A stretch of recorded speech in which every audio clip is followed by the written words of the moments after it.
2024 সালের মুক্তিযোদ্ধা, আমরা 1971 সালের মুক্তিযোদ্ধা।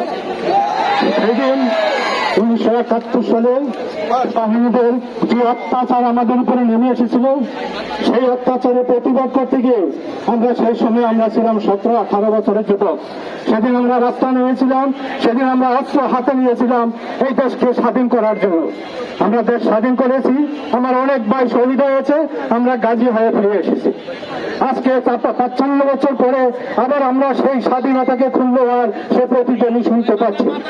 আজকে আপনারা যে 24 মুক্তিযুদ্ধরা রাস্তায় নেমেছেন, আপনারা একটা কথা আমরা জানি যে স্বাধীনতা অর্জন করা যত না কঠিন, স্বাধীনতা রক্ষা করা তার চেয়ে আরো বেশি কঠিন। আমাদের স্বাধীনতা আজকে যেদিকে চলে যাচ্ছে, আমরা মনে হয় না আমরা স্বাধীনভাবে স্বাধীন জাতি হিসাবে বাঁচতে পারবো।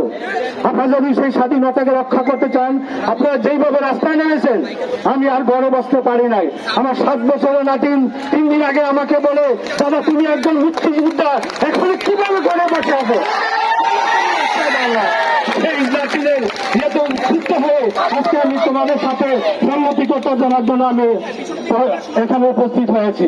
তোমরা জানো আমরা 2 ভাই 1971 সালের যুদ্ধে 2 বার মুক্তিযুদ্ধে অংশগ্রহণ করেছিলাম। সেই অপরাধে আমার বাবা মা বাড়িতে ঘুমাইতে পারে নাই, পাট খেতে, ধান খেতে এবং কি আখ খেতে ঘুমিয়েছে। আজকে তোমাদের বাবার মায়ের অবস্থা আমরা সেটাই দেখতেছি। তোমরা এই যুদ্ধযুদ্ধে অংশগ্রহণ করছো বলে তোমার বাপ মাদের উপর যে অত্যাচার অভিযান করা হচ্ছে, ঘর থেকে ধরে নিয়ে যাচ্ছে, সেই আমি আজকে রাগে গোসে আসলে আমার বয়স 70, সেই 70 বয়সে আজকে তোমাদের পাশে আমি দাঁড়িয়েছি। তোমরা রাস্তায় থাকো, তোমার সাথে আমরা ইনশাল্লাহ আছি। এই যুদ্ধ, এই তারুণের যুদ্ধ কোনোদিনও পরাজিত হবার নয়, এই যুদ্ধ সামনের দিকে এগিয়ে যাবে।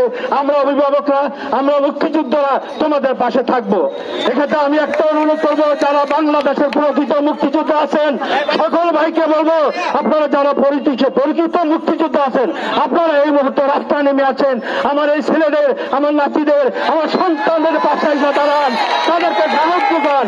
যেমন 1971 সালে আমার মা বাবা, আমার দাদা দাদি সবাই আমাদের জন্য দোয়া করেছিল, আমাদের জন্য নফল রোজা রেখেছে, নফল নামাজ পড়েছে, যাতে আমরা সুস্থভাবে ফিরে আছি। আল্লাহ আমাদেরকে ফিরিয়ে এনেছে। আমরা আপনাদের জন্য, আমরা গত 7 দিন যাবৎ আপনাদের জন্য নফল নামাজ পড়ছি, রোজা রাখছি এবং আপনাদের সুস্বাস্থ্য এবং সুস্থতা, নিরাপত্তা কামনা করছি।